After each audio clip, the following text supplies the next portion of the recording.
Okay, mental health first aid and physical intervention. Let's talk about that. Now, the reason I want to talk about this is I've been approached by a few people who are qualified mental health first aiders who come to me and said, look, we'd like to offer our services to you, maybe do a spot on one of your courses and talk about the benefits of mental health first aid in the workplace. And I said, look, I think this is a great thing. I said, but I'm interested to know specifically why you've come to me.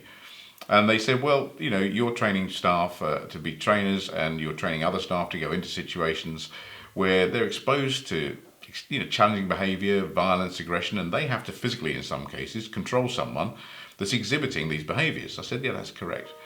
They said, well, that in itself is going to cause mental pressure and mental distress for some staff, and that's what we want to talk about. So I said, okay, and I posed this question to them.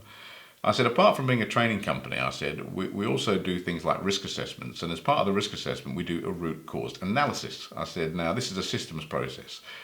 I said, and what I look for, I said, when I'm developing and designing programs for organisations, is the root cause of the problem, and therefore by eliminating the root cause of the problem, we fundamentally eliminate everything else that's above it. I said, but to do that, we have to have systems and processes, I said, and in terms of physical intervention or physical restraint, whatever you want to call it, we have to have techniques and skills that work, that meet the definition of a skill criteria.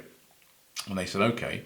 And they asked me, they said, where are you going with this? I said, well, fundamentally, I said, if you look at a demographic makeup in certain organisations of the type of staff you've got compared to the type of service user or patient, you may find, as we have in certain areas, you've got an increasing age population in staff who are fundamentally female in certain areas, and there are fundamental differences between men and women in terms of physiology and psychology. We know all that because we go into depth on this.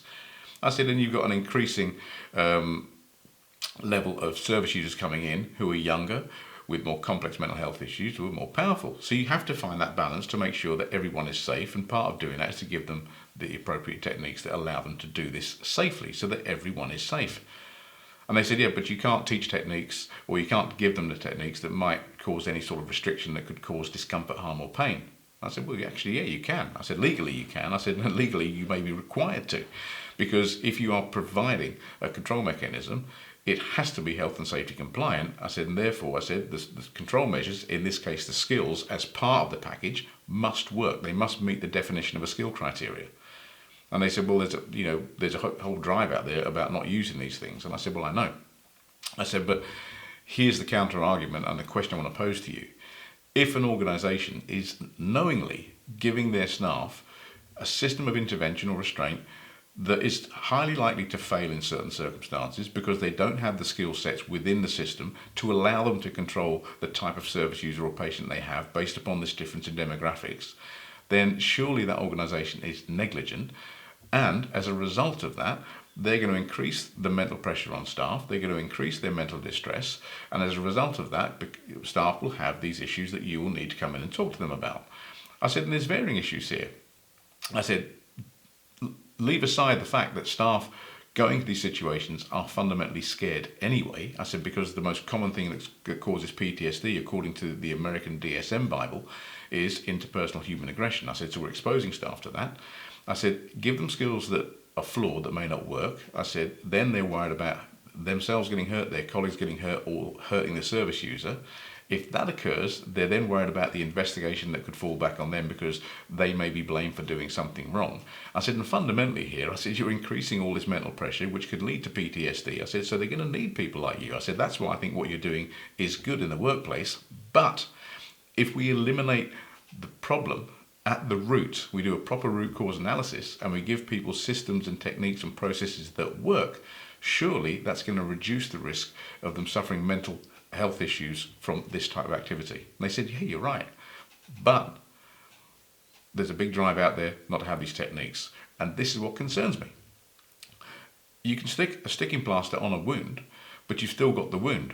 It doesn't make the wound go away. What's better off is having protection from getting wounded in the first place.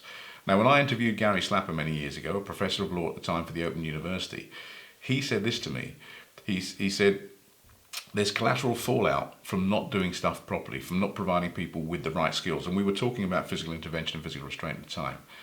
He said, and this is known as the law of unintended consequences, and I'll leave a link below where you can actually go and get access to this information if you want. You can hear it right from the horse's mouth. And he said it's akin to sending soldiers into battle with rubber bullets because people are trying to kill you. He said, but we don't want to be in a situation where we harm the person who's trying to harm us for fear of all the things I've just discussed. So I thought I'd leave that thought with you.